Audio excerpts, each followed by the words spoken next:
అన్నమయ్య జిల్లా తంబలపల్లి నియోజకవర్గంలో ఉద్రిక్తత నెలకొంది.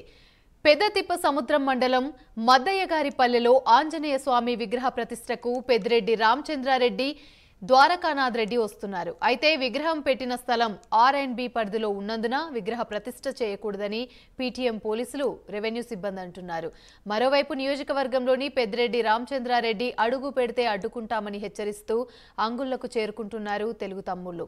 ఈ క్రమంలో తంబలపల్లిలోని ఎమ్మెల్యే పెద్దిరెడ్డి, ద్వారకానాథ్ రెడ్డి ఇంటి వద్ద భారీగా పోలీసులు మోహరించారు.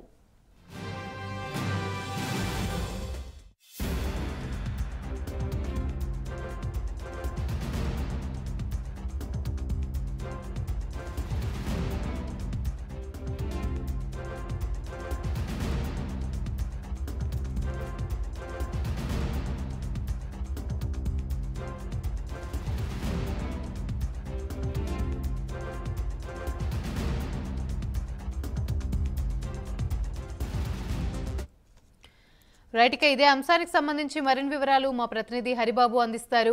హరిబాబు, చెప్పండి. ఏదైతే తంబలపల్లి నియోజకవర్గంలో ఆంజనేయ స్వామి ఆలయంలో విగ్రహ ప్రతిష్ఠ ఉందంటూ పెద్దిరెడ్డి రామచంద్రారెడ్డి, ఆయన సోదరుడు ఎమ్మెల్యే పెద్దిరెడ్డి ద్వారకానాథ్ రెడ్డి ఈ రోజు తంబలపల్లి నియోజకవర్గంలో పర్యటించాలని చెప్పి నిర్ణయించడం జరిగింది. అయితే ఎమ్మెల్యే మాజీ మంత్రి ఎమ్మెల్యే ఇద్దరు పర్యటనకు వస్తున్నారని తెలిసి అధికారులు, పోలీసులు అక్కడికి చేరుకొని ఎలాంటి కార్యక్రమాలు ప్రస్తుతం నిర్వహించడానికి నియోజకవర్గంలో నిర్వహించడానికి వీలు లేదంటూ వాళ్ళకి అభ్యంతరాలు వ్యక్తం చేయడం జరిగింది. ఆలయ కమిటీ నిర్వాహకులకు కూడా వాళ్ళు సూచించడం జరిగింది.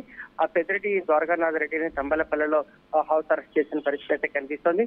మరోవైపు తిరుపతి నుంచి పెద్దిరెడ్డి రామచంద్రారెడ్డి నియోజకవర్గానికి వస్తున్నాడని సమాచారం తెలుసుకున్నటువంటి తెలుగుదేశం పార్టీ నాయకులు, శ్రేణులు పెద్ద ఎత్తున అంగళ్ళ వద్దకు చేరుకున్నారు. ఏదైతే తంబలపల్లి నియోజకవర్గ ముఖద్వారం ఉందో అక్కడికి చేరుకుని ఆయన రాకని అడ్డుకోవాలని పెద్ద ఎత్తున సమాయత్తం చేశారు. ఈ నేపథ్యంలోనే సమాచారం తెలుసుకున్న పోలీసులు పెద్ద ఎత్తున అక్కడికి చేరుకుని తెలుగుదేశం పార్టీ నాయకులకు, కార్యకర్తలకు నచ్చజెప్పే ప్రయత్నం చేస్తున్న పరిస్థితి అయితే కనిపిస్తుంది. ప్రస్తుతానికి అంగళ్ళ వద్ద నివురు గప్పిన నిప్పు లాంటి పరిస్థితి అయితే నెలకొని ఉంది. అయితే ఇదే సమయంలో వైకాపా నాయకులు కూడా తెలుగుదేశం పార్టీ నాయకులు, శ్రేణుల మీద దాడులకు తగపడాలన్న ప్రయత్నాలు అయితే చేస్తున్నట్టు సమాచారం వస్తుంది. అయితే పోలీసులు ఎలాంటి సమాచారం ఉందో, ఎలాంటి చర్యలు తీసుకుంటారో అన్నది వేచి చూడాల్సిన పరిస్థితి. ప్రస్తుతం పెద్దిరెడ్డి రామచంద్రారెడ్డి తంబలపల్లికి వెళ్తారా లేదా అన్నది కూడా తెలియని పరిస్థితి, గందరగోళం అయితే ఒకటి నెలకొని ఉంది. Right, thank you Haribabu.